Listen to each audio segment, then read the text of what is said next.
Hey guys, today I'll be telling you how to use the split screen feature on an iPhone. So the thing is, there is no split screen feature inbuilt available on any iPhone devices like Android, but we have a way to it. So you see this application over here, split screen. We can download this from the App Store. The name is split screen dual window.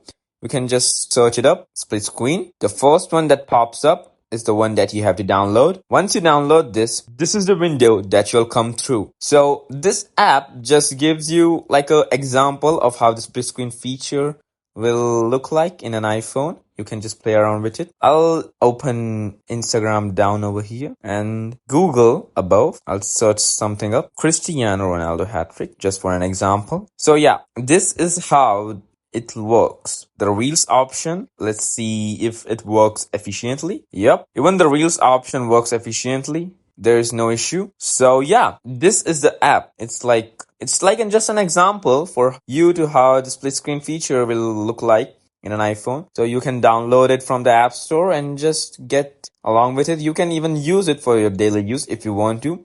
So yeah, that was the video. Thanks for watching.